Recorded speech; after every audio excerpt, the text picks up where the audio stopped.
Question 1. Why is the speaker apologizing? Your attention, please. The library will be closing at 3 o'clock today in order to add new books and periodicals to its collection. Due to the need to take accurate inventory, we cannot allow books to be checked out today. We apologize for any inconvenience this may cause.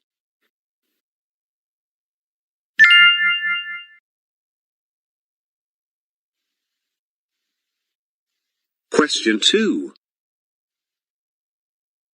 Why would Daniel Jurgens like to reschedule the meeting?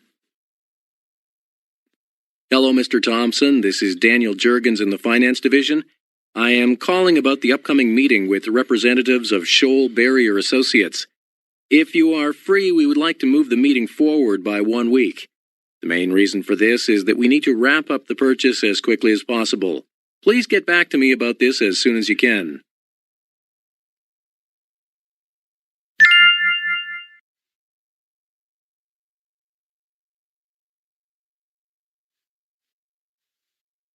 Question 3. Why will the Information Technology Division be relocating earlier?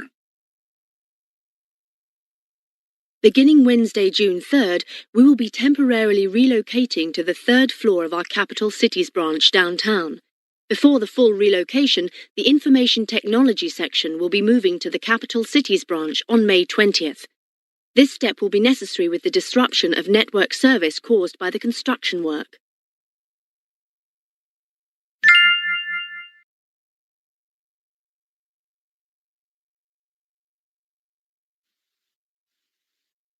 Question 4. What is the message mainly about? Hello, Mrs. Hartman. This is Andy Sinton with Premier Design Interiors. I have a few questions about your recent furniture order. A number of the items you requested are not in stock at the moment. However, we are able to offer you very similar products that can be shipped right away. Please let me know if you are interested in this.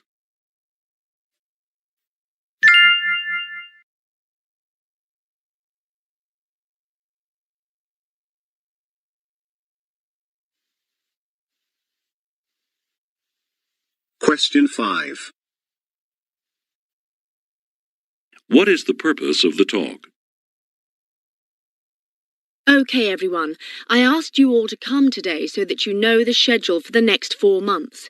As I'm sure you all have heard, we recently received a major contract from Confederated Enterprises. However, we're really going to have to rush in order to meet the deadline in 4 months. So I have broken down the tasks that need to be accomplished by each department and will be assigning them to you. After I give out your department's tasks, I'd like you to create a plan showing how you'll be able to complete the assignments by the deadline. I'll need those work plans emailed to me by this Friday.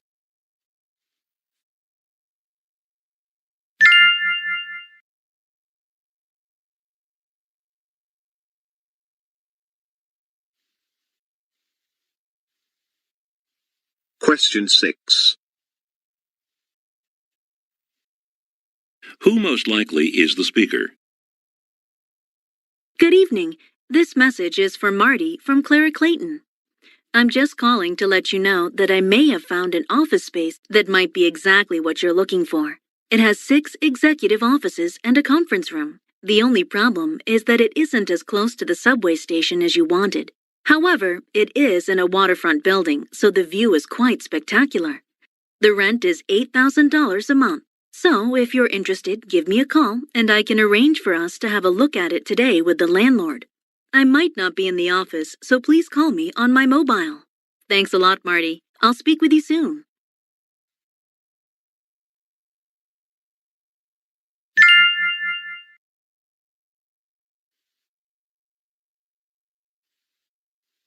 Question 7. What will be provided for the travelers? May I have your attention, please? Due to severe weather conditions, all outgoing flights after 7 p.m. on Europeo Airlines to Milan have been cancelled. This includes the 7:30 flight as well. The next available flight to Milan Malpensa International will be tomorrow morning at 8 o'clock.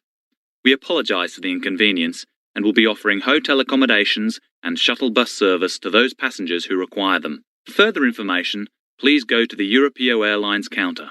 Thanks for your patience and understanding.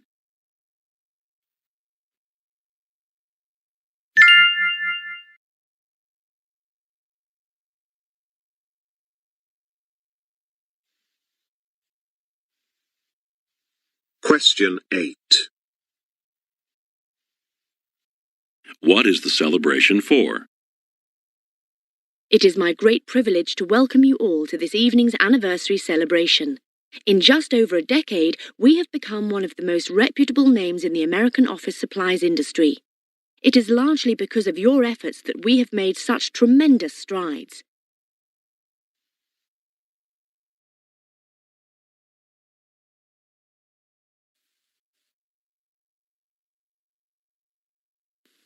Did you find out when the plumber is going to be here to fix the broken pipe?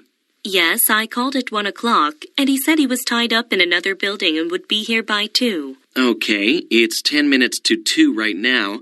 Could you do me a favor and make sure the work goes smoothly when he gets here? I have to step out of the office to meet a client, but should be back by 4 o'clock. Okay, I will see you later.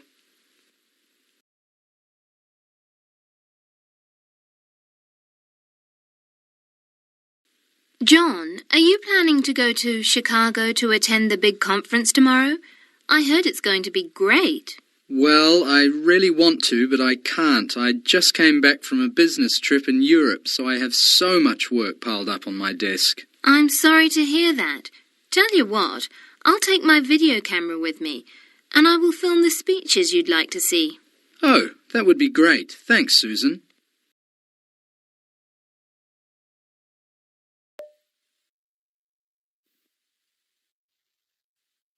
Have you sent out the shipment of computers to the electronics shop yet? The owner just called and said he needs them within the hour. The truck left 10 minutes ago, so it should arrive at the store in the next 15 minutes. Do you want me to check to see where the driver is now? That's okay. So long as it has left, it'll be fine. Now, could you do me a favor and get those boxes loaded onto the truck parked over there? Okay, I will take care of that right away.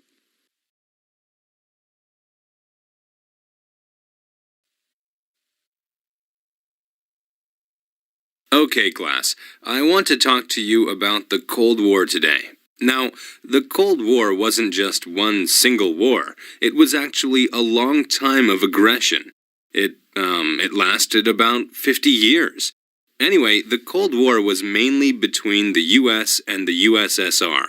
That was Russia's old name. They had different opinions on just about everything. Oh, and Joseph Stalin, who we have talked about before, was the leader of the USSR at the start of the Cold War. Anyway, there was a lot of suspicion during the Cold War, but the US and the USSR never actually fought each other. This is because both countries had nuclear weapons, so they were afraid of each other. They didn't want to destroy the whole world, and that might have happened if they'd fought each other. But instead of fighting, they showed their different opinions by competing with each other. For example, they made their militaries bigger, and they raced each other to see who could get a person in space first. Stuff like that.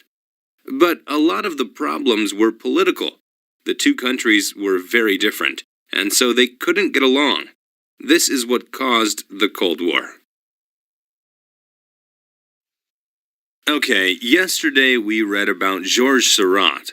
Now, many people would like to paint like Seurat, but very few people can. He invented a very precise way of painting. It looks different and is hard to do because it is so exact. There were various styles of painting, but Seurat decided to make a different one.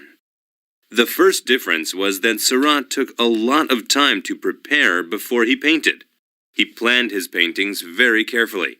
He made many drawings to decide on the best way to reproduce the scene. He worked for many hours before he started to paint. With this style, you have to have a clear purpose. With other styles at this time, they had very little time to prepare. Now, the second difference was that he used pure colors. He understood that the eye would blend the colors. He knew that if he painted red next to yellow, the eye would see orange. okay? Why didn't he just mix the paints like other artists? Wouldn't that have been easier? Yes, but using pure colors made the painting very bright. These paintings don't look bright in books, but when you see them in person, wow, they are great. Now, as you know, the biggest difference was that Seurat didn't use brush strokes. He painted tiny dots, one at a time. Millions and millions of dots, and some of his paintings were very big. Can you imagine how long this took? One painting took 2 years. Of course, that didn't mean that Seurat was a better painter. All the well-known painters back then were very good and made beautiful paintings. But Seurat was very proud of his different way of painting. He felt that this new style represented people and nature very well.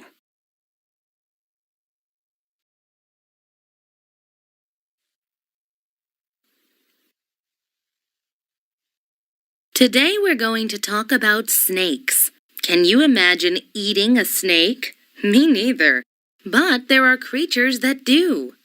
This is a problem for snakes. So, how do they solve this problem?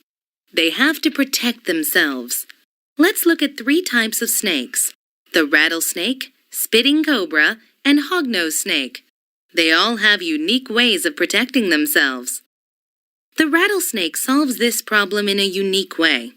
You see, rattlesnakes are born with small beads on their tails. As an average snake gets older, it grows more beads. These beads rub together and make a rattling sound. Okay, so when does the rattlesnake make this noise?